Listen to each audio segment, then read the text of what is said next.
You are now listening to Deed So, a novel by Katharine A. Russell. This book is dedicated to my people, and all thy slumberers with the just. Chapter 1. I was a waitress for Christ, recruited into the legions of church supper servers, who answered the call across the South every fall.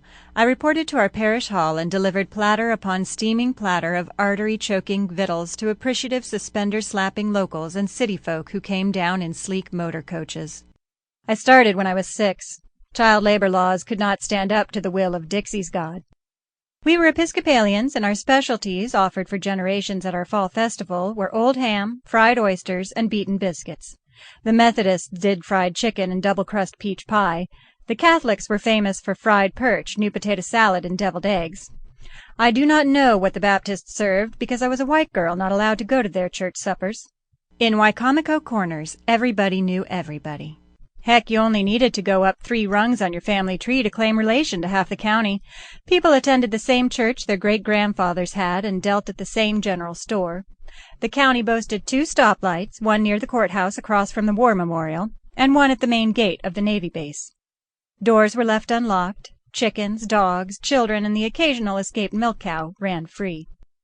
This is the story of the year I graduated from Calvert Elementary, entered Chesapeake High, and nearly died. Chesapeake was a grade 7 through 12 institution.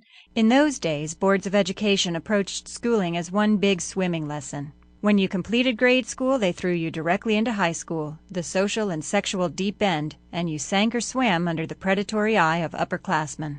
My name is Agnes Hayden Bashford, but since my great-aunt Agnes was very much alive and using her moniker back then, everybody called me Haddie. I was 12 and a half and the brightest girl in my class. It was 1962, and the high school opened a new wing to accommodate the spit-polished offspring of the World War II victors. We were not yet called boomers, nor were we aware of our economic power or any other peculiar qualities apart from our ability to duck and cover. My father, a naval aviator during the war, instructed me in leadership, ham radio operation, and ramrod posture, although my erect stature was impaired at the time by an ill-fitting training bra handed down from a cousin. That summer I took catechism in the kitchen of the parish hall. Our class consisted of 4 of my cousins, the daughter of the head of the altar guild, to whom I was distantly related, and 1 black kid, Tiny Barber. Parishioners called Tiny the diocesan guinea pig because he was the first in our parish to participate in an integrated catechism class. Chances are I was related to Tiny too, but this was a subject discussed rarely by adults and only in a whisper. A precocious child, I fired questions at Reverend Harrison during those catechism lessons. For example, when Eve bit that apple and discovered Adam's nakedness and a bunch of other skinny she was not supposed to know, God considered her act so disobedient she deserved banishment. My beef was this: if the incident was so terrible, wasn't Eden changed by her behavior? How could the place be the same, with the principal residents shamed and in exile? As far as I could see, the Garden of Perfection was as tainted as our vegetable patch in the year of the blight. Paradise with a crack, a damaged porcelain plate pushed to the back of the china cabinet.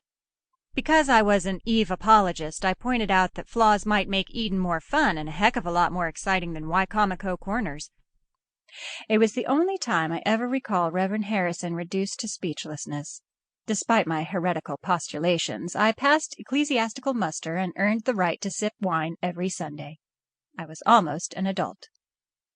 Our rural county slumbered on through that last peaceable summer, its population still just a hair over the head count it boasted during the American Revolution. But change was coming.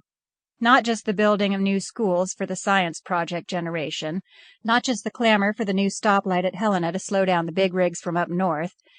Change was disturbing the stately trees and chasing the ebbing tide.